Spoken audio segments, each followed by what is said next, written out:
아델 저택의 새벽은 폭풍이 지나간 뒤처럼 고요했지만 그 고요함 속에는 곧 터질 파국의 냄새가 짙게 배어 있었다.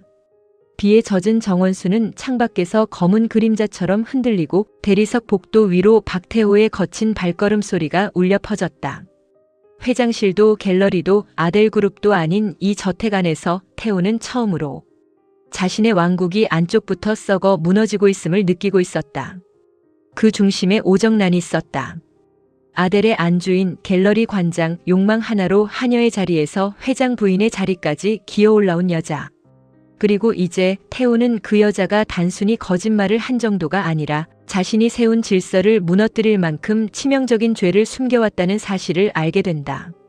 태호는 단위 앞에서 분노를 억누르지 못한 채 소리친다. 당장 오정란 끌고 와. 당장. 그의 목소리는 저택 전체를 뒤흔들었고 집안 사람들은 숨조차 제대로 쉬지 못한 채 복도 끝으로 몸을 숨긴다. 단이는 그런 태호를 바라보며 아무 말도 하지 않는다. 그녀의 눈빛은 차갑고 동시에 깊이 흔들리고 있었다. 드디어 정란을 무너뜨릴 순간이 왔다. 하지만 그 끝이 단순한 이혼으로 끝나지 않으리라는 것도 단이는 알고 있었다. 문이 열리고 오정란이 들어온다. 정란은 처음엔 무슨 일인지 모르는 척 태연한 얼굴을 하려 하지만 태호의 눈빛을 보는 순간 얼굴이 굳는다. 그 눈빛은 남편의 눈빛이 아니었다. 자신을 장기판의 말처럼 이용해오던 남자의 눈빛도 아니었다. 그것은 쓸모 없어진 패를 버리기 직전의 지배자의 눈빛이었다. 태호는 천천히 다가가 정란 앞에 선다. 너 끝까지 나를 속였어. 정란은 애써 웃는다. 여보, 무슨 말을 그렇게 해요? 누가 또 뭘 꾸며낸 모양인데. 그러나 말이 끝나기도 전에 태호의 손이 날아든다. 짝 하는 소리가 저택 거실을 찢는다. 정란의 고개가 돌아가고 그녀의 귀걸이가 바닥으로 떨어져 차갑게 굴러간다. 태호는 이를 악문 채 외친다. 이 정신 나간 거 봐라. 너 당장 내 집에서 나가. 그리고 다시는 내 앞에 나타나지 마. 정란은 맞은 뺨을 감싼 채 태호를 바라본다. 눈에는 충격보다 분노가 먼저 차오른다. 당신이 나를 버려? 태호는 한치의 망설임도 없이 대답한다. 버리는 게 아니야. 더럽혀진 걸 치우는 거지. 그 한마디에 정란의 숨이 끊어질 듯 멎는다. 평생을 걸고 붙잡아온 자리.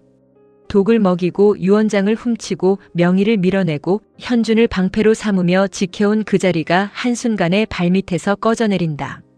하지만 정란은 무너지지 않는다. 아니, 무너지는 대신 더 흉포하게 일어난다. 당신이 뭔데 나를 치워? 내가 당신을 여기까지 올려놨어. 내가 유언장 가져다 줬고 내가 당신이 못하는 더러운 일 다 했고 내가 이 집 안주인으로 당신 죄까지 같이 뒤집었었어. 태호는 차갑게 웃는다. 그래서 내가 필요했던 거야. 그런데 이제 필요 없어. 정란의 눈빛이 미친 듯 흔들린다. 그때 단이가 조용히 앞으로 걸어 나온다. 정란은 단이를 보는 순간 모든 분노를 그녀에게 쏟아낸다. 김명애 너지? 내가 또 무슨 수작을 부린 거야? 단이는 아무렇지 않게 정란의 시선을 받아낸다. 수작이 아니라 진실이에요. 오정란 씨가 평생 묻어왔다고 믿은 진실. 정란은 이를 악문다. 닥쳐. 내가 뭘 안다고. 단이는 한 걸음 다가가 낮게 말한다. 뺑소니. 김명희. 송근태. 그리고 박현준. 마지막 이름이 떨어지는 순간 정란의 얼굴에서 피가 빠진다. 정란은 결국 저택 밖으로 쫓겨난다. 비는 다시 쏟아지기 시작하고 정란은 우산도 없이 현관 앞에 선다.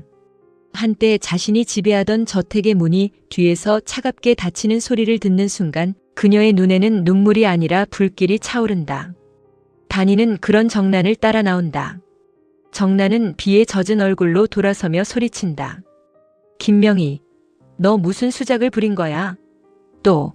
단이는 천천히 고개를 돌려 옆에 서 있던 송근태를 바라본다. 그 시선 하나에 근태의 얼굴이 굳는다. 단이는 일부러 더 부드럽고 잔인한 목소리로 말한다. 송 기사님 아직 얘기를 안 하셨나 봐요.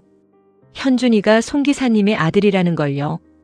그 순간 빗소리마저 멎은 것처럼 정적이 내려앉는다.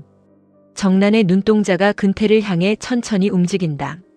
그 눈빛은 배신당한 여자의 눈빛이자 마지막 비밀을 빼앗긴 괴물의 눈빛이었다.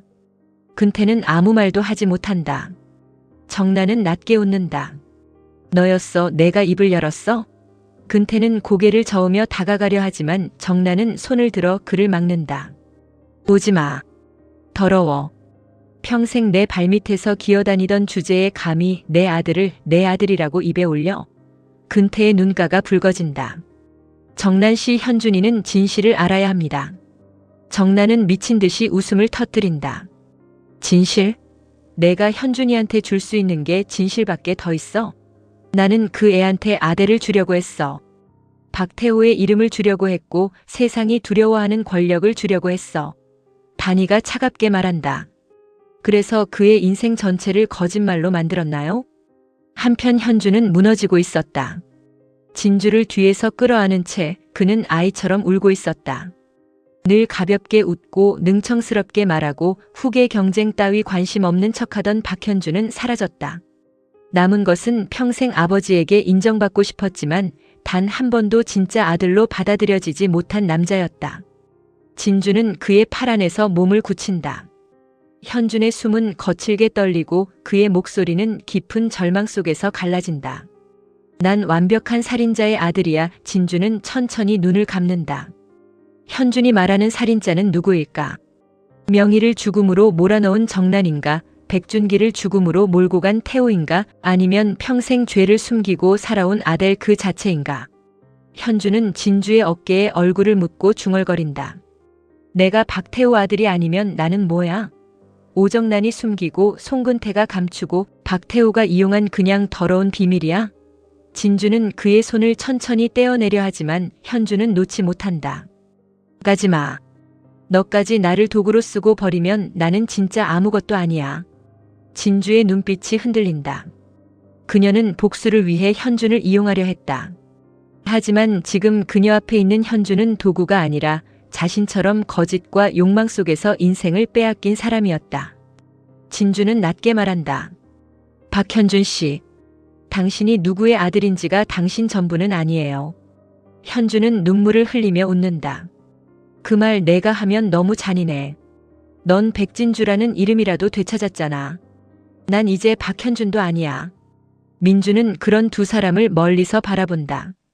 아직 완전히 돌아오지 않은 기억 속에서도 그의 가슴은 진주를 향해 아프게 반응한다. 진주가 현준의 품에 있는 장면을 보는 순간 민준의 머릿속에는 7년 전의 파편들이 번개처럼 스친다. 불길, 유나의 손, 진주의 비명, 백준기의 쓰러진 얼굴, 그리고 자신이 끝내 잡지 못했던 손. 민주는 벽을 짚고 비틀거린다. 진주야. 그의 목소리에 진주가 돌아본다. 현준도 천천히 고개를 든다. 세 사람 사이에 비극적인 정적이 흐른다. 민주는 다가오려 하지만 현준이 먼저 말한다. 형은 또 빼앗으러 왔어? 민주는 고통스러운 얼굴로 대답한다. 현준아, 지금 내가 붙잡고 있는 건 진주가 아니라 내 절망이야. 현준은 웃는다. 형은 참 쉽게 말한다. 아버지도 있고 이름도 있고 사랑했던 여자도 결국 형을 봐. 그런데 난 뭐가 남았는데? 민주는 아무 말도 하지 못한다. 현주는 진주를 바라보며 낮게 묻는다. 나랑 떠난다는 말 아직도 유효해? 진주의 눈빛이 굳는다. 민주는 숨을 멈춘다. 진주는 한참 후에야 말한다. 도망치려고 떠나는 거라면 안 가요. 하지만 진실을 밝히기 위해 함께 싸우겠다면 당신 손을 잡을 수 있어요. 현준의 눈동자가 흔들린다. 그 말은 위로가 아니라 선택이었다. 무너진 자로 살 것인가, 진실을 밝히는 자로 설 것인가. 정나는 쫓겨난 뒤에도 끝나지 않는다. 오히려 그 순간부터 더 위험해진다. 그녀는 비에 젖은 채 송근태의 낡은 사무실로 들이닥친다. 근태가 숨겨둔 서류함, 오래된 사진, 녹음 파일, 그리고 단이에게 넘기려 했던 증거들을 미친 듯이 뒤진다. 어디 있어? 어디 숨겼어? 그녀의 손은 떨리고 눈은 광기에 젖어 있다. 그때 근태가 들어온다. 정난 씨, 그만하세요. 정난은 서류를 집어 던지며 외친다. 그만? 내가 지금 그만두면 뭐가 남아? 태호도 날 버렸어. 아델도 날 버릴 거야. 현준이까지 내 아들이라고 세상이 알면 나는 뭐가 되는데. 근태는 조용히 대답한다. 현준이 엄마요. 그거면 충분합니다. 정나는 멍하니 그를 바라보다가 비웃는다. 너는 그래서 평생 바닥이야. 엄마? 사랑? 그런 걸로 뭘 지켜? 세상은 이름이 지키고 돈이 지키고 권력이 지켜. 근태는 처음으로 정난에게 소리친다. 그 권력 때문에 당신이 현준이를 망쳤잖아. 정난은 그의 뺨을 다시 후려친다. 내가 뭔데 내 아들을 말해. 근태는 맞은 얼굴을 돌리지도 않고 말한다. 내 아들이니까요. 그 한마디에 정난은 그대로 얼어붙는다. 근태는 울먹이며 계속 말한다. 처음으로 말합니다. 현준이 내 아들입니다. 그래서 이제 더는 당신 죄 속에 못 두겠습니다. 그 시각 단이는 태호와 정난의 이혼 준비를 서두른다. 하지만 그녀의 목적은 단순히 정난을 집에서 쫓아내는 것이 아니다. 정난이 숨겨온 모든 죄를 법적으로 공개적으로 돌이킬 수 없게 묶어내는 것. 윤정은 서류를 정리하며 말한다. 이혼 소송의 뺑소니 증거 친자 확인서 명의 언니 사건까지 엮으면 오정나는 끝이야. 단이는 조용히 서류를 넘긴다. 끝나지 않아. 오정나는 궁지에 몰리면 무슨 짓이든 할 여자야. 윤정이 걱정스럽게 묻는다. 그럼 지금 제일 위험한 사람은 누구야? 단이는 망설임 없이 대답한다. 현준이. 윤정은 숨을 삼킨다. 단이는 낮게 덧붙인다. 정나는 현준이를 사랑해.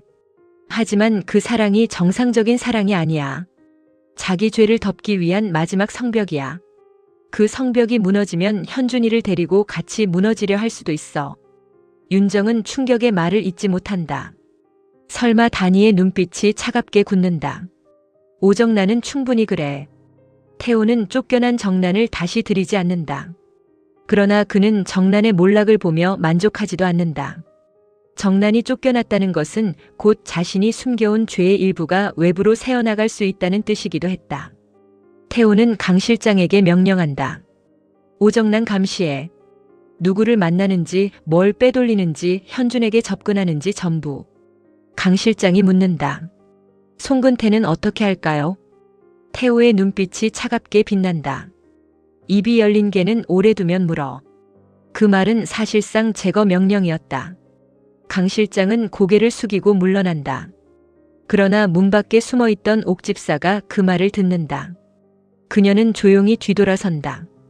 이번에도 얼굴에는 미소가 있지만 그 미소는 더 이상 살림꾼의 미소가 아니다. 오래전부터 이 집의 죄를 지켜본 사람, 그리고 이제 그 죄를 하나씩 꺼내놓으려는 사람의 미소였다. 유나는 또 다른 방식으로 흔들린다. 정난이 쫓겨났다는 소식, 현준의 출생. 비밀 진주가 다시 아델 안으로 파고들려는 움직임까지 모든 것이 그녀를 압박한다. 유나는 민준의 병실 앞에서 진주를 기다린다. 진주가 나타나자 유나는 낮게 웃는다. 좋겠다, 백진주. 내가 돌아오니까 모두가 무너지네. 진주는 차갑게 바라본다. 무너진 건 내가 아니라 내가 훔친 것들이야. 유나는 눈물을 삼키며 말한다. 내가 훔쳤다고? 너는 태어날 때부터 다 가졌잖아. 아버지 사랑도 민준 씨 마음도 재능도 이름도. 나는 한 번쯤 내 걸 갖고 싶었을 뿐이야. 진주의 눈빛에 슬픔이 스친다. 그래서 내 아버지를 죽게 만들었어? 유나는 순간 굳는다. 진주는 한 걸음 다가선다. 내가 아무리 울어도 너는 피해자가 아니야. 내 열등감이 사람을 죽였고 내 욕심이 민준 씨 기억까지 망가뜨렸어. 유나는 이를 악문다. 민준 씨 기억이 돌아오면 너도 행복할 것 같아? 아니. 그 사람은 내가 복수하느라 현준까지 이용한 걸 알게 될 거야. 너도 깨끗하지 않아.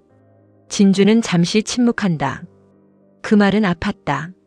하지만 그녀는 피하지 않는다. 맞아. 나도 깨끗하지 않아. 그래서 더 끝까지 갈 거야. 적어도 나는 내가 무슨 짓을 했는지 외면하지 않을 거니까. 그리고 마침내 정나는 예상치 못한 일을 벌인다. 밤늦게 아델 갤러리 지하 보관실 경보가 꺼지고 CCTV가 먹통이 된다. 누군가가 내부 시스템을 끊었다. 정나는 검은 코트를 입고 안으로 들어선다.